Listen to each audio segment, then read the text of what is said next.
I found the note on my kitchen counter at 6 in the morning, right where Jennifer knew I'd see it when I made my coffee. "I'm sick of you, you useless old man. This house is sold, pack your things, and welcome to the trash heap." My hands trembled as I turned it over and wrote just 2 words on the back. 2 words that would change everything. When she read them later that day, my phone exploded with 92 missed calls.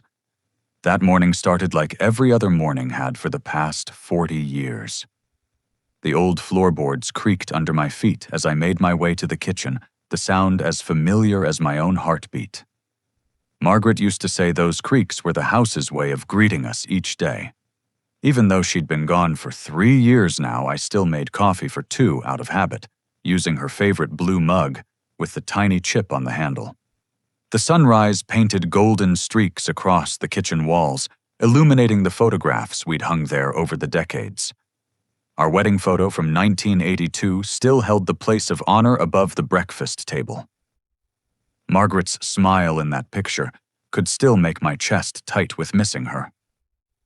Next to it hung Jennifer's baby pictures, her high school graduation, her wedding day. My daughter, my only child, smiling back at me from happier times. I reached for the coffee pot, and that's when I saw it. The note. Bold black letters on white paper placed precisely where Jennifer knew I'd find it. The morning she'd chosen to destroy my life started with those cruel words screaming at me from my own kitchen counter. My first thought was that it had to be some kind of terrible joke. Jennifer could be thoughtless sometimes, especially since she'd married Brad, but this level of cruelty seemed impossible. I read it again then once more, as if the words might somehow rearrange themselves into something that made sense. They didn't. The coffee pot slipped from my numb fingers, shattering on the tile floor Margaret and I had installed ourselves back in '94. Dark liquid spread across the white tiles like blood from a wound. I stared at the mess, my mind struggling to process what was happening. Jennifer's car wasn't in the driveway. I'd noticed that when I'd opened the curtains but hadn't thought much of it. She often came and went at odd hours, her real estate business keeping her busy. But now that absence felt sinister. She'd been here last night, I was sure of it. We'd had dinner together. She'd brought Chinese takeout from my favorite place, insisted on cleaning up afterward. She'd seemed distracted but not angry. Certainly not capable of this. I walked to the garage on unsteady legs, my slippers making soft, shuffling sounds on the concrete. The overhead light flickered on, revealing cardboard boxes I'd never seen before. They were stacked against the far wall, each one labeled in Jennifer's neat handwriting. Dad's junk. Old man's garbage. Worthless stuff. My stomach churned as I opened the nearest box.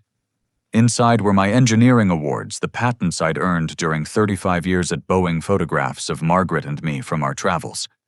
How long had she been packing my life into boxes?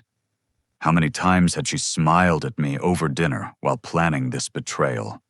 I stumbled back into the house, my mind racing. In my study, the damage was more evident. My laptop was missing from the desk. The filing cabinet stood open, important folders gone. Insurance policies, bank statements, investment documents, all vanished.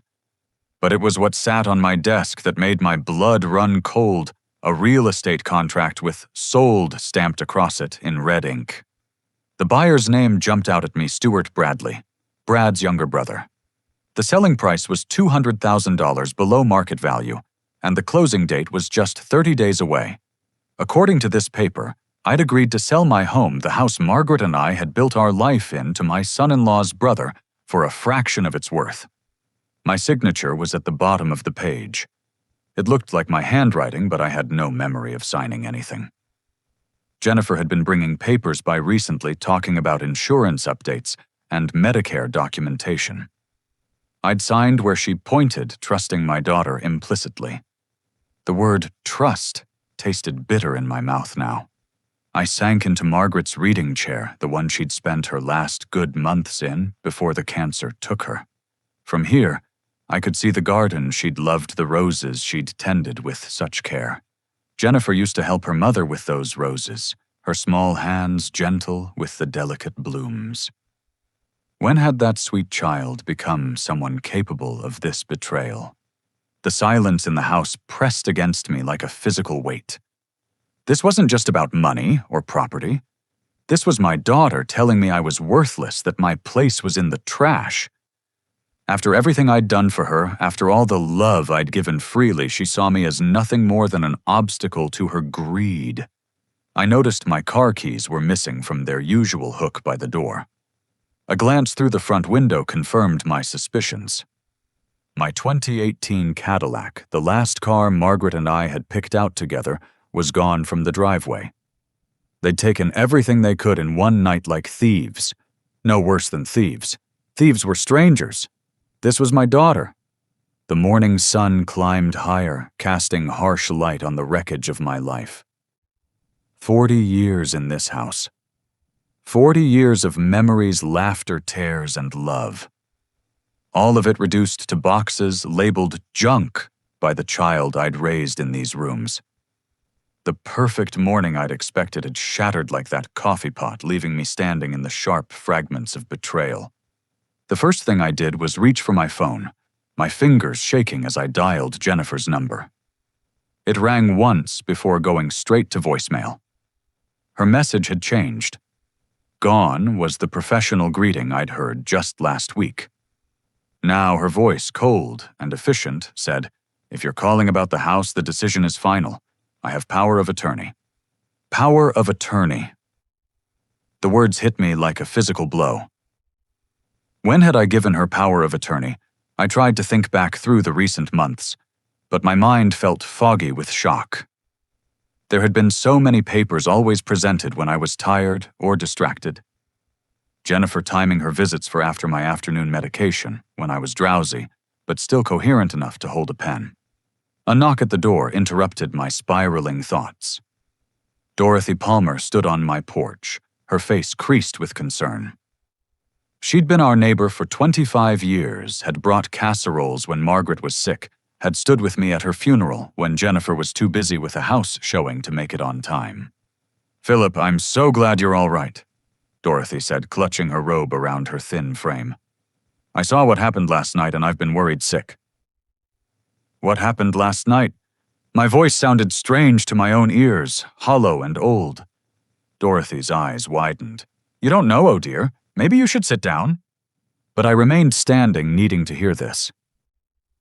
Dorothy glanced around nervously before speaking. "It was about 3 in the morning. I couldn't sleep, you know how my arthritis gets, and I saw lights over here. Jennifer and Brad were here with a moving truck, one of those big rental ones. They were loading boxes, furniture, all sorts of things. My knees felt weak, but I forced myself to stay upright." "Did you hear anything? Did they say anything?" Dorothy's face flushed.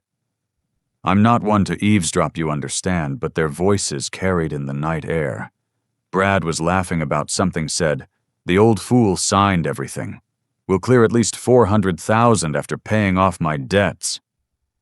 And Jennifer, she said something about you being taken care of by the end of the week." The room spun slightly. I gripped the doorframe for support. "Thank you, Dorothy. I appreciate you telling me." "There's more," she said reluctantly. "They took your car. Brad drove it away while Jennifer followed in theirs. Phillip, what's going on? Are you in some kind of trouble?" I managed a weak smile. "Nothing I can't handle. Thank you for being a good neighbor, Dorothy. Margaret always said you were one of the treasures of this street." After Dorothy left, I moved into action with a clarity that surprised me. First, I tried to access my bank accounts online. Every password had been changed. When I called the bank directly identifying myself with security questions only I could answer, the news was worse than I'd imagined. Jennifer had transferred $280,000 from my savings account yesterday. My retirement account showed a liquidation in process. "Sir," the bank manager said carefully, "these transactions were authorized with your power of attorney document. If you're saying you didn't approve these—" "I need to come in," I said. "I need to see these documents." "Of course, Mr. Reynolds. But I should warn you, if this is fraud, you need to contact the police immediately." The police, my own daughter, the little girl who used to climb into my lap and beg for one more bedtime story had stolen from me.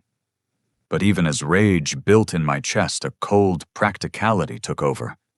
I needed information before I acted. That's when I remembered the camera. Last year, after some of Margaret's jewelry went missing during one of Jennifer's visits, I'd quietly installed a small security camera in my study. Jennifer didn't know about it. I'd felt guilty at the time, spying on my own daughter, but now that guilt evaporated like morning dew. I climbed the stairs to my study, my heart pounding. The camera was still there, hidden among the books on the top shelf, its tiny red light blinking steadily. I pulled out my tablet, one of the few electronic devices Jennifer hadn't taken, and accessed the footage. What I saw made my blood turn to ice water in my veins. There was Jennifer at 2:45 a.m. going through my filing cabinet with methodical precision. Brad was with her, carelessly tossing aside papers that didn't interest him. Their voices were clear on the audio. "Make sure you get all the financial stuff," Brad said. "We need every account number, every investment. Once he's in the nursing home, we can claim incompetence and get the rest." "I know what I'm doing," Jennifer snapped.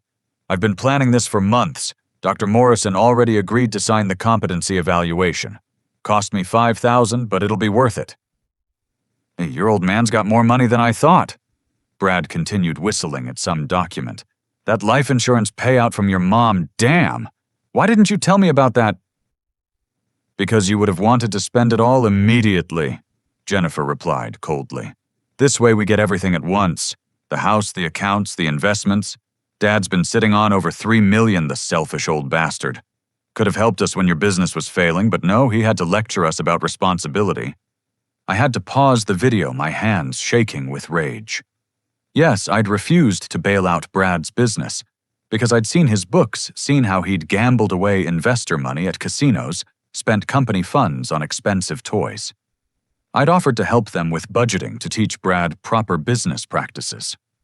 They'd thrown my offer back in my face. I forced myself to continue watching. Jennifer found my spare car keys, tossing them to Brad. "Take his Cadillac. We'll sell it to that dealer in Portland. He won't ask questions." "What about the old man?" Brad asked. "What if he fights this?" Jennifer's laugh was ugly, nothing like the bright sound I remembered from her childhood. "Look at him. He's 68, takes heart medication, can barely work his phone. Who's going to believe him over me? I'm a respected real estate agent. I've already filed reports about his declining mental state. By the time anyone listens to him, if they ever do, it'll be too late." The video continued for another 20 minutes, showing them systematically stripping my study of everything valuable or important. At one point, Jennifer held up a photo of her mother and me on our honeymoon. "God, she was beautiful," she said. "Wasted on him, though. Never did anything with her life except garden and bake cookies." That's when I stopped the video. That's when I knew my daughter was truly gone, replaced by this stranger who could dismiss her mother's love so callously. Margaret had been a teacher, had touched hundreds of lives, had been the heart of our community. But to Jennifer, none of that mattered anymore. I sat in my violated study, surrounded by the gaps where my life used to be, and made 2 phone calls. The first was to Marcus Thompson, a private investigator I'd met years ago through work. He'd helped Boeing with corporate espionage cases, and we'd stayed in touch. He answered on the second ring. "Phillip, good to hear from you. How's retirement treating you?" "Marcus, I need a complete investigation. Are you available?" His tone shifted, immediately professional now. "What kind of investigation are we talking about?" "Elder abuse, fraud, theft. And Marcus, it's my daughter." The silence on the line stretched for a moment. "I'm sorry, Phillip. I'll be there in an hour." The second call was to Robert Crawford, my attorney for the past 30 years. He'd handled Margaret's estate, knew our finances inside and out. More importantly, he knew things Jennifer didn't. "Robert, remember that trust we discussed after Margaret passed? The one you said was overly cautious." "The irrevocable trust. Yes, I remember. You said you'd think about it." I didn't just think about it, I signed it 6 months ago. Robert's intake of breath was audible. The house is in the trust. The house, the investment accounts, everything except the checking and savings accounts. Jennifer doesn't know. Phillip, you brilliant bastard. She can't touch any of it. The trust is bulletproof. Good, because we're going to war, Robert, and I need to win. After hanging up, I walked back to the kitchen. The broken coffee pot still lay scattered on the floor, the spilled coffee now dried to a dark stain. I carefully picked up the pieces, thinking about broken things, and whether they could ever be truly repaired. The note still lay on the counter. Jennifer's cruel words staring up at me. I picked up a pen and turned it over. For a moment, I hesitated.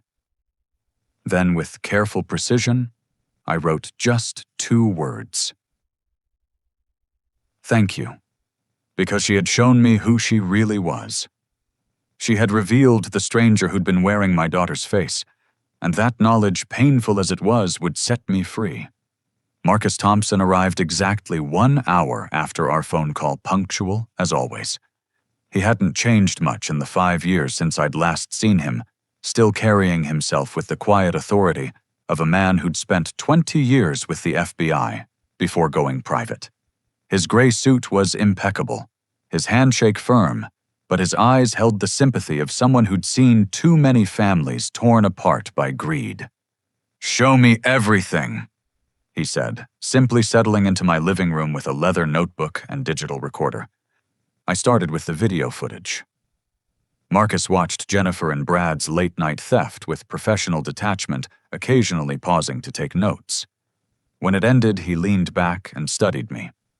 "This is good evidence, but we need more. Financial fraud on this scale leaves a paper trail a mile wide. They've been sloppy, which works in our favor." He pulled out a tablet and began typing rapidly.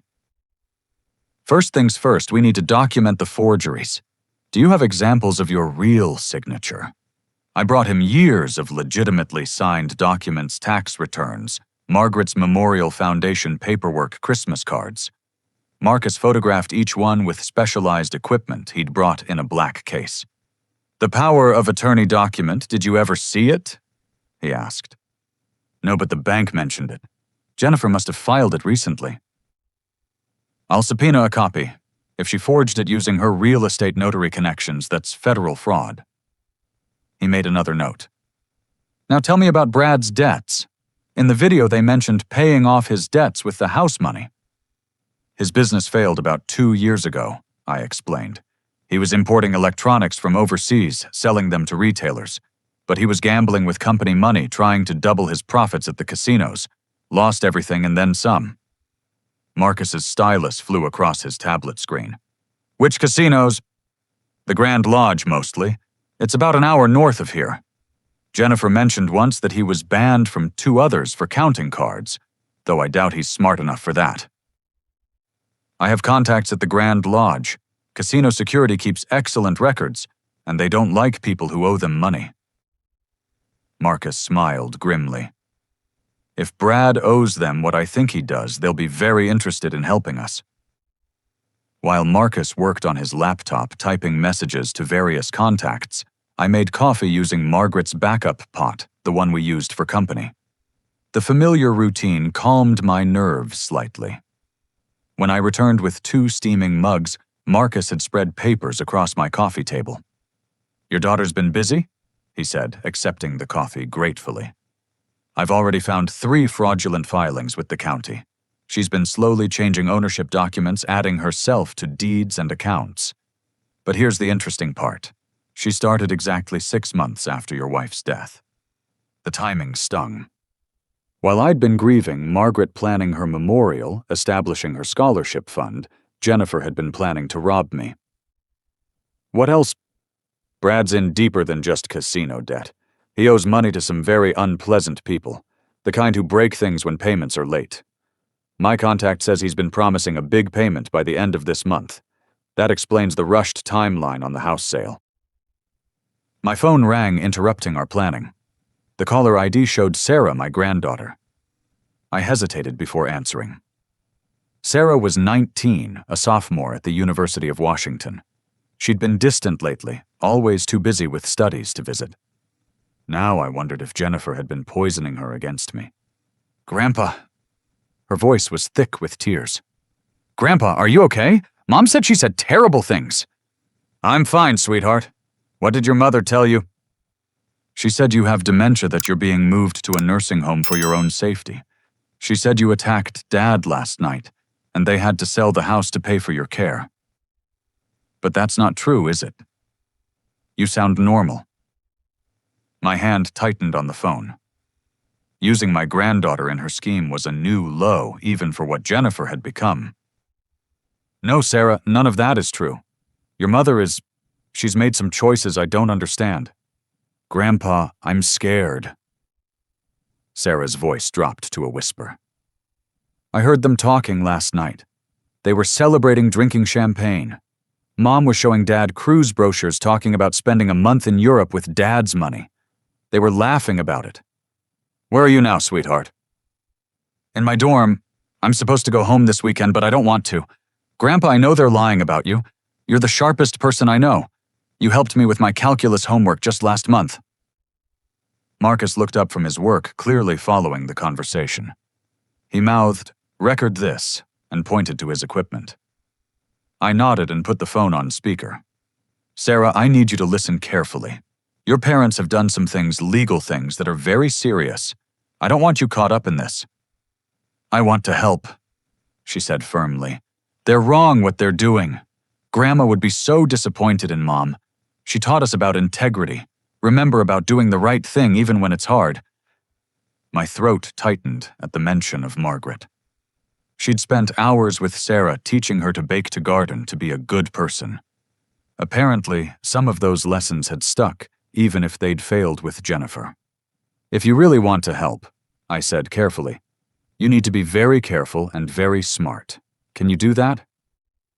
"Yes. What do you need?" Marcus slid a note across to me. "Ask if she can safely record conversations." "Sarah, do your parents talk freely around you about their plans?" "All the time. They think I'm too stupid to understand or too self-absorbed to care. Mom actually said yesterday that I'm just like my worthless grandfather living in Fantasyland." The casual cruelty took my breath away.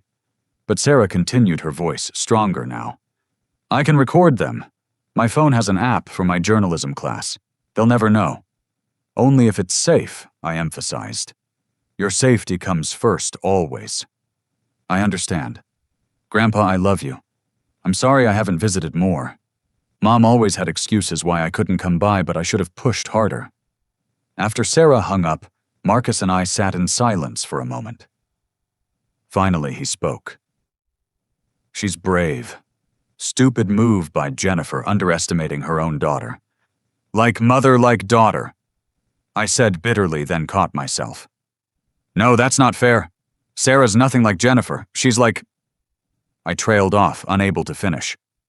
"Like her grandmother," Marcus supplied gently. "The good ones usually are." We spent the next 3 hours building our case. Marcus revealed more disturbing information as his network responded. Jennifer had been systematically isolating me for months, telling neighbors I was showing signs of dementia, canceling my regular poker games with claims I was too ill, even calling my doctor's office to discuss my declining mental state. "She's been building a narrative," Marcus explained. "If you'd fought the house sale immediately, she'd have claimed you were confused, violent, unfit to make decisions. Classic elder abuse tactics." "But I'm not fighting it," I said. "Not openly." Marcus grinned, the expression transforming his serious face. "Exactly. Let her think she's won. Meanwhile, we document everything. Your attorney Crawford, he's solid. The best. He called while you were working. The trust paperwork is ironclad. The house can't be sold without the trustee's approval, and that's not me. It's a bank in Delaware with very specific instructions." "Beautiful. So when Jennifer shows up to closing, the sale will be invalid. But by then we'll have enough evidence to bury her and Brad." As Marcus packed up his equipment, preparing to visit the casinos and chase down more leads, he paused at my door. Philip, I have to ask. When this is over, when she's faced with what she's done, what do you want? I thought about Jennifer as a child, running through this same doorway with muddy shoes and grass-stained knees. I thought about teaching her to ride a bike in the driveway about her high school graduation, where she'd thanked Margaret and me for believing in her. I thought about the stranger who'd written that cruel note. I want justice, I said finally, and maybe if there's anything left of my daughter in there, I want her to remember who she used to be. Marcus nodded and left. I stood in my empty house, surrounded by the ghosts of better times, and began to plan. Jennifer thought she was dealing with a useless old man. She was about to learn that sometimes the trash takes itself out. But first I had moves to make. I picked up my phone and scrolled through my contacts until I found the name I wanted: Judge Harold Stevenson, my college roommate, and one of the few people who knew exactly how useless this old man really was. Harry, it's Philip Reynolds. I need a favor. Actually, I need several favors. And Harry. This one's going to be interesting. 2 weeks crawled by with agonizing slowness. Each day I played my part perfectly, the confused old man who didn't quite understand what was happening. When neighbors asked about the "for sale" sign that had appeared in my yard, I mumbled something about Jennifer handling things for me. When Dorothy brought over a casserole concerned about my well-being, I accepted it with shaky hands and vacant smiles. Meanwhile, Jennifer's social media became a masterclass in manipulation. Marcus monitored her accounts, sending me screenshots that made my stomach turn. Caring for an aging parent is the hardest thing I've ever done. She'd posted alongside a photo of herself looking beautifully tragic. Making decisions for their safety when they can no longer make them for themselves breaks my heart. But love means doing what's best for them, even when they don't understand. The comments poured in from her real estate colleagues and friends praising her dedication, her sacrifice. One particularly galling response came from her book club friend: "You're an angel, Jennifer. Your father is lucky to have you." Brad's activities were less subtle. Marcus's casino contacts reported he'd been in 3 times this week drinking expensive whiskey and bragging to anyone who'd listen. "My ship's coming in," he'd told a dealer at the blackjack table. 30 days and I'm clear. Might even buy this place, fire the lot of you." The financial advisor Jennifer had tried to strong-arm into liquidating my portfolio had played his part perfectly.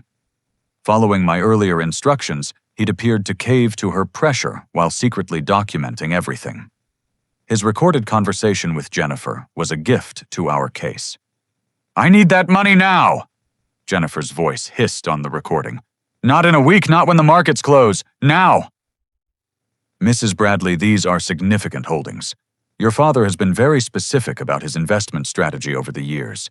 Liquidating everything at once could result in substantial penalties and tax implications." "I don't give a damn about penalties. I have power of attorney. If you don't process this today, I'll have your license revoked. I know people at the state board." "I understand. Let me see what I can do. But I'll need you to sign some additional forms taking responsibility for the financial consequences of rapid liquidation." "Fine. Whatever. Just get it done." Of course, the advisor had slow-walked everything, claiming computer problems, market delays, anything to buy time while appearing cooperative. Jennifer grew increasingly frantic as days passed, without the money appearing in the accounts she controlled. The estate sale was another piece of theater. Jennifer had hired a company to catalog and price my belongings, scheduling the sale for the weekend before the house closing. Walking through my home while strangers pawed through Margaret's things nearly broke my resolve. But Dorothy, bless her, attended the sale and reported back. "She priced your Margaret's Waterford crystal at $10 for the whole set." Dorothy said, indignation coloring her voice. "That beautiful anniversary clock you gave her $20? But here's the interesting part. Jennifer had her friend Susan there buying everything valuable for pennies. They were giggling about reselling it online." "Did you get photos?" I asked. Dorothy smiled. "Video, actually.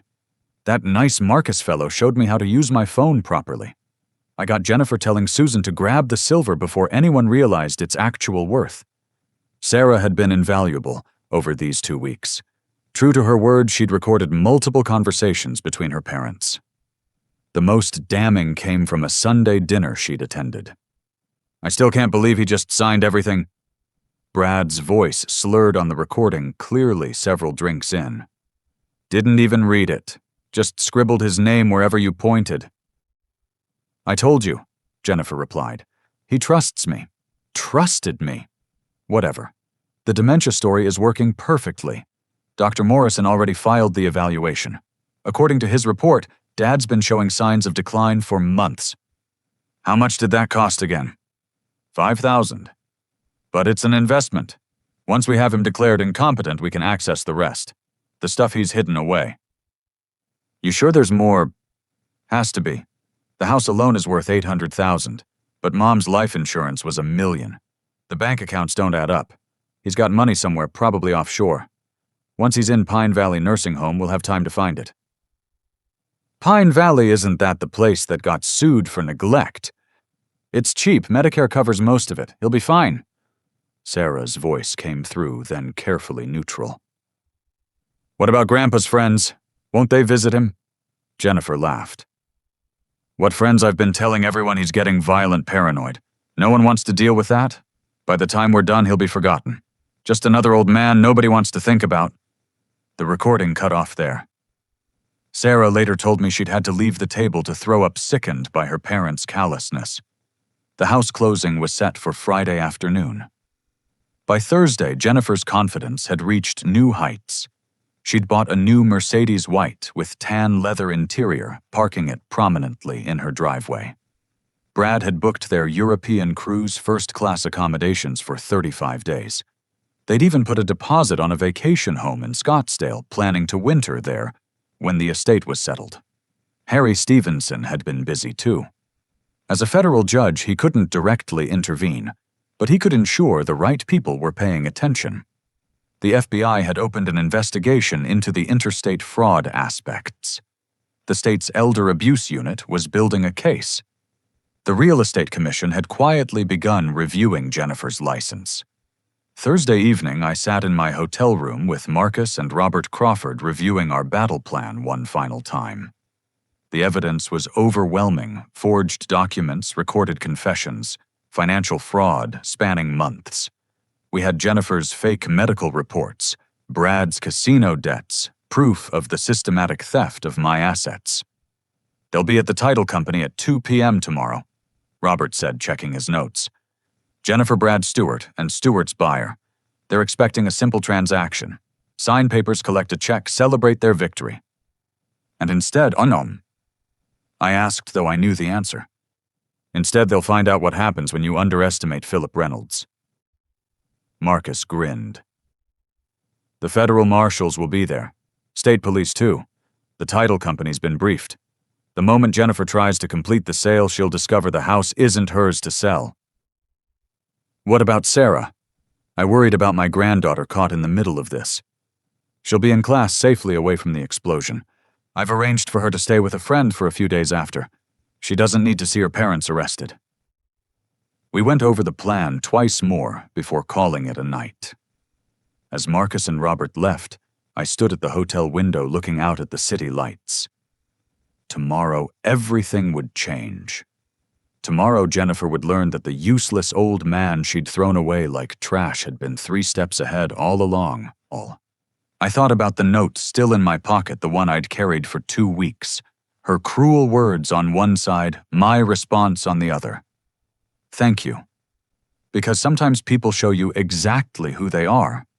And when they do, you should believe them. The phone in my room rang. The front desk reported 92 missed calls on my cell, which I deliberately left behind when I checked in.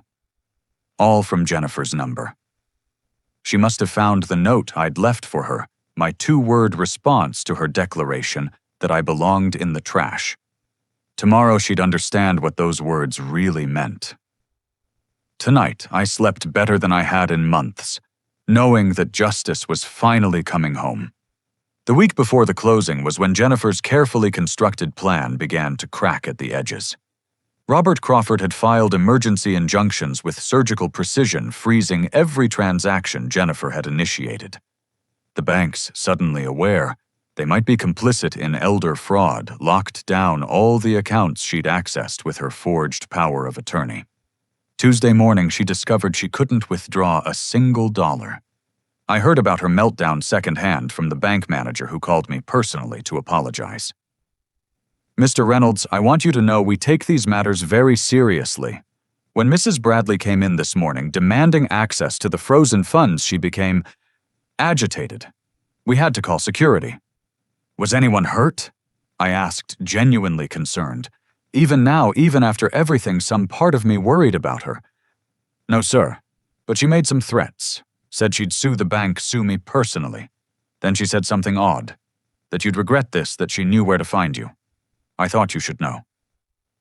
That afternoon, Marcus increased his surveillance. He'd installed cameras around my hotel, monitoring anyone who came and went.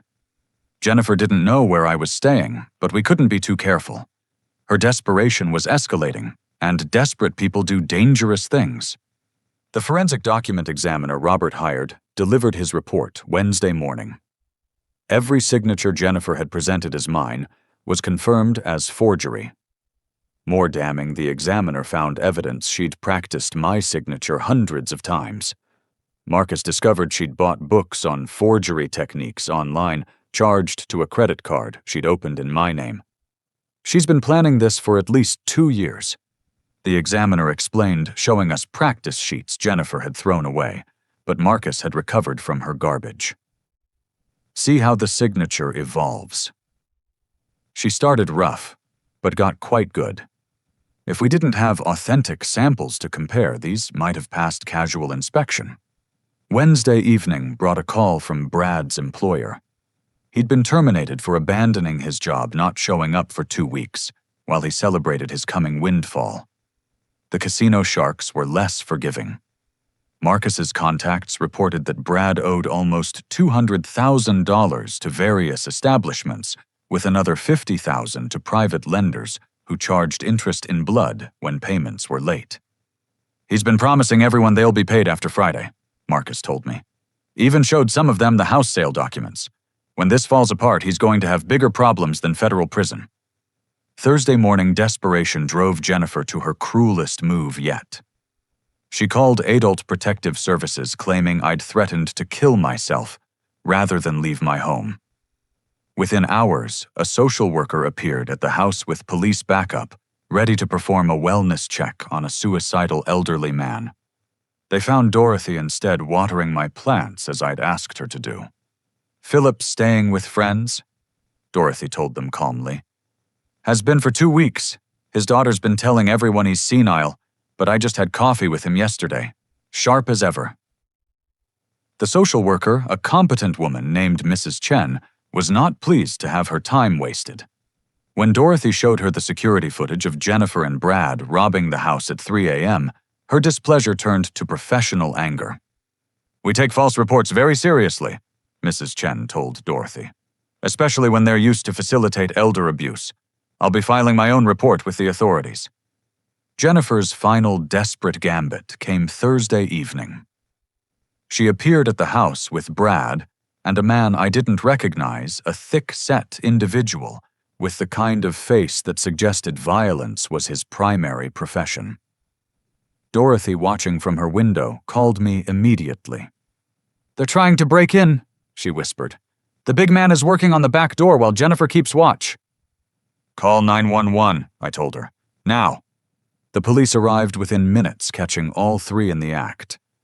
Jennifer tried to claim she was retrieving her own belongings from her father's house, but the officers weren't buying it. The house was still legally mine, and she had no right to enter without permission. They let her go with a warning, but the damage was done. Another report filed another piece of evidence in our growing case. The man with them turned out to be a private security consultant Brad had hired to secure the property before closing. His definition of security apparently included breaking and entering. That night, Sarah called me in tears. "They're falling apart," she said. "Dad's drinking constantly. Mom hasn't slept in days. She keeps muttering about the money, about how you couldn't have known, how it's impossible." They had a huge fight about the Mercedes. Dad wanted to return it, but Mom says it would look like they're backing down. "Are you safe?" I asked. That was all that mattered. "I'm at my friend Emma's apartment. I told them I had a study group. Grandpa, I'm scared for them. I know what they did was horrible, but seeing them like this..." "They made their choices, sweetheart. All we can do now is see it through." Friday morning dawned gray and drizzly-fitting weather for what was to come. I dressed carefully in my best suit, the one Margaret had bought me for our 40th anniversary. Looking in the hotel mirror, I didn't see a useless old man.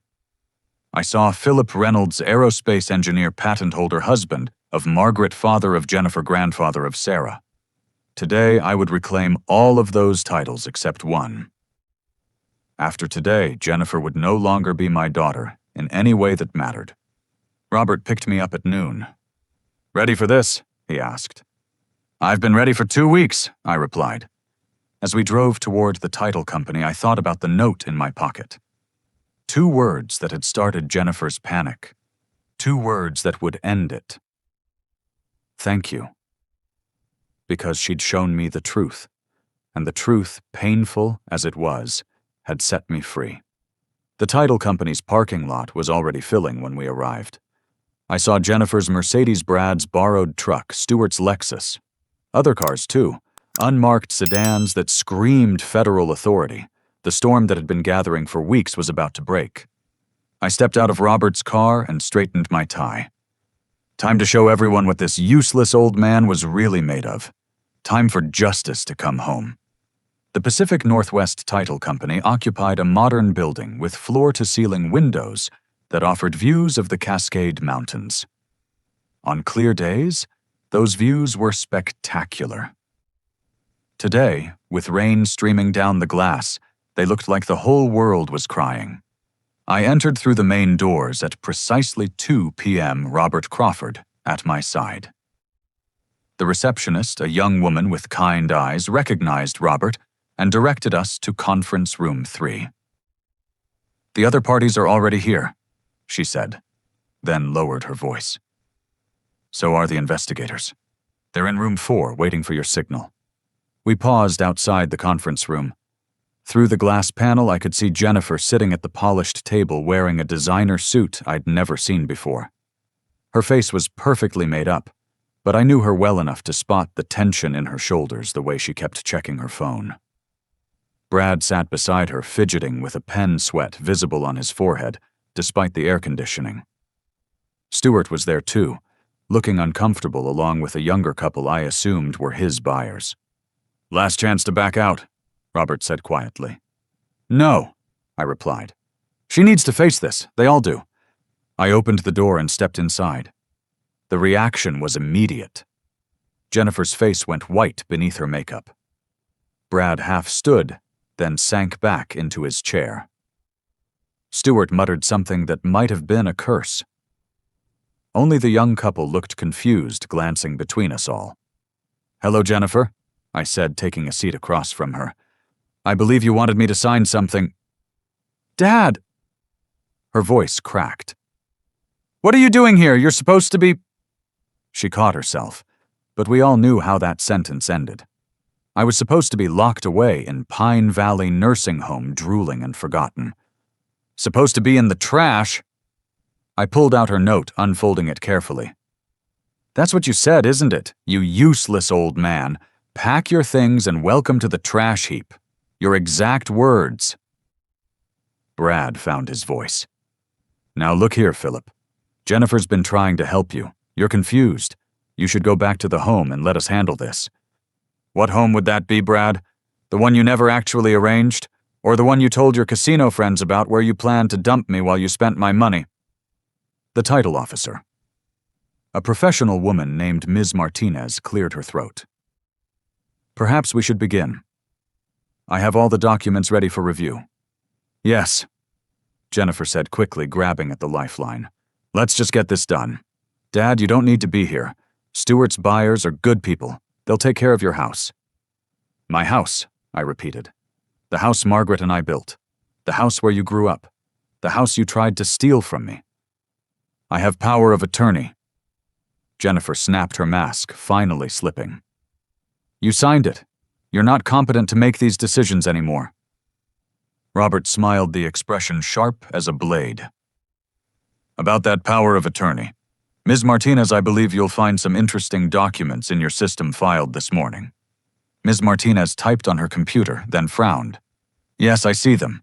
Emergency injunctions, fraud alerts, and, oh my, a cease and desist order for this transaction. What? Jennifer stood so fast, her chair rolled backward. That's impossible. I have all the paperwork. Everything's legal. Legal. I laughed, but there was no humor in it. Like the way you legally forged my signature 200 times. Like the way you legally stole $280,000 from my accounts. Like the way you legally hired Dr. Morrison to write a false competency evaluation. Each accusation hit like a physical blow. Jennifer swayed on her feet, gripping the table for support. Brad's face had gone from red to green, looking like he might vomit.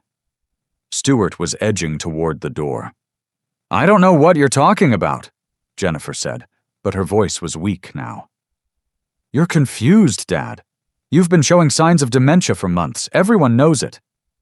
Everyone knows what you told them. I pulled out my tablet, Marcus's gift for this moment. Would you like to see the security footage from my study? The one where you and Brad discuss putting me in a nursing home so you can claim the rest of my money? Or should we start with the casino recordings of Brad promising to pay his debts with my house sale? The young couple who'd planned to buy the house stood up. We're leaving, the woman said. We don't want any part of this. Stewart tried to follow them, but Robert blocked his path. Mr. Bradley, you'll want to stay. There are questions about your involvement in this conspiracy. Conspiracy. Stewart's voice went up an octave. I was just trying to help my brother out. Jen said her dad wanted to downsize, that it was all legal. Then you won't mind explaining that to the FBI, Robert said mildly. Those 3 letters changed everything. Jennifer sank back into her chair. Brad made a sound like a wounded animal. Stewart started babbling about lawyers and rights and misunderstandings. You called the FBI? Jennifer whispered. On your own daughter? No, I said. You called them on yourself. Every forged document, every fraudulent transfer, every lie you told. I just made sure they knew where to look. The door opened. Federal agents entered, followed by state police and a representative from the Real Estate Commission. The lead agent, a woman with steel gray hair and eyes to match, introduced herself as Special Agent Foster. Jennifer Bradley, Brad Bradley, Stewart Bradley. You're under arrest for conspiracy to commit elder abuse, wire fraud, forgery, and grand theft. She nodded to her team. Read them their rights. What happened next was both satisfying and heartbreaking. Jennifer fought, screaming that I'd set her up, that I'd tricked her. Brad tried to run and was tackled by a state trooper half his age. Stewart simply stood there, mouth open, as handcuffs clicked around his wrists. Daddy, please! Jennifer cried as they led her past me. I'm your daughter. You can't do this to me. I looked at her, really looked at her. Searched for any sign of the little girl who used to dance in the kitchen while Margaret cooked dinner. Found nothing but a stranger wearing my daughter's face. You did this to yourself, I said quietly. I gave you everything, love, support, opportunities, and you threw it all away for money. The money was mine, she screamed. I deserved it. I'm your daughter. It should all be mine. Special Agent Foster paused beside me as they took them away. Mr. Reynolds, we'll need you to come to the federal building Monday to give a formal statement. Your attorney has all the details. I nodded, suddenly exhausted. The adrenaline that had carried me through the confrontation was fading, leaving only sadness behind. Sarah was waiting in the lobby, tears streaming down her face. She'd watched it all through the glass, seen her parents arrested, her family destroyed. I opened my arms, and she fell into them, sobbing. I'm sorry, Grandpa. I'm so sorry. You have nothing to apologize for, I told her. You did the right thing. Your grandmother would be proud. We stood there while the rain pounded against the windows, grandfather and granddaughter the only real family either of us had left. Eventually, Robert touched my shoulder. We should go. There's media outside. This is going to be news. As we left through a back entrance, I remembered the note still in my pocket. Jennifer's cruel words on one side, my response on the other. She'd called 92 times trying to understand what I meant by thank you. Now she knew. I'd thanked her for showing me the truth, for revealing what she'd become, for freeing me from the illusion that my daughter still existed somewhere inside the greedy stranger she'd become. Sometimes the trash really does take itself out. 6 months later, I sat in a federal courtroom watching my daughter be sentenced to 8 years in prison. 8 years for conspiracy to commit elder abuse, wire fraud, forgery, and a list of other charges that took the prosecutor 5 minutes to read. She looked smaller, now the designer clothes replaced with a plain gray suit, the perfect makeup gone. When the judge read the sentence, she didn't cry. She just stared straight ahead, as if she couldn't quite believe this was real. Brad got 10 years. The investigation had uncovered additional fraud related to his failed business investors he'd cheated, lies he'd told. The casino debts were the least of his problems now. I heard he'd already been beaten twice in county jail by inmates who discovered he'd stolen from an old man. Even criminals have codes about certain things. Stewart got off lighter with 3 years, mostly because his lawyer successfully argued he'd been manipulated by his brother and sister-in-law. Still, 3 years in federal prison for a man who'd spent his life in suburban comfort would feel like a lifetime. The financial aftermath was swift and thorough. The investigation revealed Jennifer and Brad had been living far beyond their means for years, funding their lifestyle with credit cards and loans they never intended to repay. Their house was foreclosed on. The white Mercedes was repossessed. Everything they owned was liquidated to pay restitution. The court awarded me full restitution, plus penalties and interest.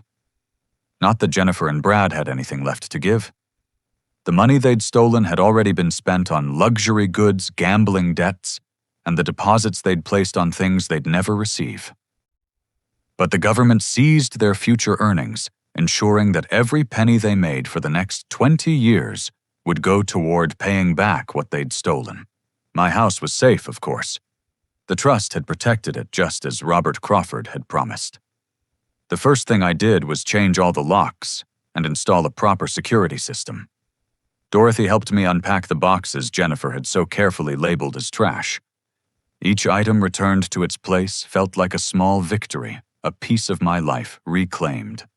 Sarah moved in with me 2 weeks after her parents' sentencing. She'd tried to maintain her apartment near campus, but the shame of what her parents had done made it hard to focus on school. We converted Jennifer's old room into a study for her painting over the pink walls with a calm sage green that Margaret would have loved. "I'm changing my major," Sarah announced over dinner one evening. "I want to go to law school, become a prosecutor, or maybe specialize in elder law. I want to stop people like them from hurting others." "Your grandmother would be proud," I told her. "She always said you had a fighter's heart." Living together wasn't always easy. Sarah struggled with guilt, feeling she should have seen the signs earlier, should have done more to stop her parents. I had my own battles with anger and grief, mourning the daughter I'd thought I had. But we helped each other heal, sharing meals and memories, building something new from the ashes of our family. 3 months into their sentences, I received a letter from Jennifer. I almost threw it away unopened, but curiosity won out. Her handwriting was different, less confident, more cramped. "Dear Dad," it began. "I know I have no right to call you that anymore. I've had a lot of time to think in here. About Mom, about you, about what I became. I remember being little sitting in Mom's garden while she taught me about patience, about how good things take time to grow. I forgot all of that. Brad's debts, our lifestyle, the pressure to be successful, I let it all poison me. I became someone Mom wouldn't recognize. Someone I don't recognize. I don't expect forgiveness. I just wanted you to know that I remember. I remember who I used to be before greed ate me alive. I read the letter 3 times before putting it in a drawer. Maybe someday I'd be ready to respond. Maybe someday the daughter I'd lost would truly find her way back. But trust once shattered takes more than words to rebuild. The real surprise came from an unexpected source. Dr. Morrison, the physician Jennifer had bribed to write a false competency evaluation, came forward voluntarily. His conscience had been eating at him, and Jennifer's arrest gave him the courage to confess. He lost his medical license and served 6 months in jail, but his testimony helped seal Jennifer's conviction. "I'm sorry, Mr. Reynolds," he told me after testifying. "I've been a doctor for 30 years and I violated every oath I took. Your daughter was convincing and I needed the money, but those are excuses. What I did was unforgivable." "You came forward," I said. "That counts for something." With the legal matters settled, I focused on building something positive from the wreckage. I established the Margaret Reynolds Foundation for elder protection, funding legal services for seniors facing abuse from family members. The first case we took was Dorothy's friend, whose son had been slowly draining her accounts. We stopped him before he could take everything. Sarah threw herself into the foundation's work, volunteering between classes, organizing fundraisers, speaking at senior centers about the warning signs of financial abuse. Watching her transform pain into purpose reminded me so much of Margaret that sometimes it took my breath away.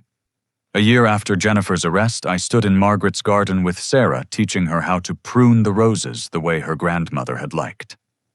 The plants had suffered from neglect during those terrible weeks, but with care and patience, they were blooming again. "Do you think Mom will ever understand what she did?" Sarah asked, carefully snipping a dead bloom. "I don't know," I answered honestly. "People have to want to change to see themselves clearly. Your mother spent so long lying to everyone, including herself, that finding her way back to truth will be hard. But not impossible." I thought about the letter in my drawer, about the glimpses of my daughter I'd seen in her words. "Not impossible. Your grandmother always said people could surprise you, both bad and good. Maybe someday your mother will surprise us. And if she doesn't, then we go on living good lives without her. We honor Margaret's memory by being the kind of people she'd be proud of. We protect others from going through what we went through. We choose love over greed always." Sarah nodded, returning to the roses. We worked in companionable silence, grandfather and granddaughter tending to growing things. The sun broke through the clouds, warming our faces, and for a moment I could almost feel Margaret there with us, smiling at what we'd preserved. The house that Jennifer had tried to steal had become a home again. The boxes labeled trash had given up their treasures. The family that greed had broken was smaller now, but stronger for having survived the breaking. And somewhere in a federal prison, a woman who used to be my daughter was hopefully remembering who she used to be before she decided her father's place was in the trash. The 92 missed calls had long since been deleted. But the 2 words I'd written on that cruel note, "Thank you," had proven to be the most important words I'd ever written. Because sometimes when someone shows you who they really are, the only response is gratitude for the clarity, painful as it might be. And sometimes, just sometimes, that clarity is the first step toward redemption. Looking back, I realized that discovering that note on my kitchen counter was both the worst and best morning of my life. Worst because it shattered my illusions about my daughter. Best because it freed me from living a lie. At 68 years old, I learned that being thrown in the trash by someone you love can actually be the beginning of finding out who really values you. Margaret always said I was too trusting. "People will show you who they are, Phillip," she'd say. "Believe them the first time." It took me 68 years and a cruel note from my own daughter to finally understand what she meant. But I also learned that not everyone is lost to greed. Sarah chose integrity over easy money. Dorothy chose friendship over minding her own business.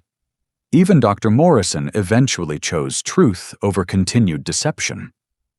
For every Jennifer who lets greed consume them, there's a Sarah who refuses to be corrupted. The house is quiet now as I finish telling this story. Sarah's at the law library studying for her finals. In a few years, she'll be defending people like me, making sure that elder abuse doesn't go unpunished. The Margaret Reynolds Foundation has helped dozens of families already with more calling every day. Would I change what happened if I could? The father in me wants to say yes, wants his daughter back, wants to erase the pain and betrayal. But the man I've become knows that sometimes the hardest truths lead to the most important transformations. Without Jennifer's betrayal, the foundation wouldn't exist. Sarah wouldn't have found her calling. Other families would suffer in silence. So, no, I wouldn't change it. I'd still write those 2 words, "Thank you," on that terrible note. Because in the end, being thrown in the trash taught me who truly belonged in my life and who had been garbage all along. The roses in Margaret's garden bloom brighter now than they have in years. Sarah tends them with the same gentle hands her grandmother had. And somewhere in the distance, I can almost hear Margaret laughing, saying, "I told you so, Philip. I told you to believe people when they show you who they are." She was right as always, and I'm finally listening. If you've made it this far in my story, I have a question for you.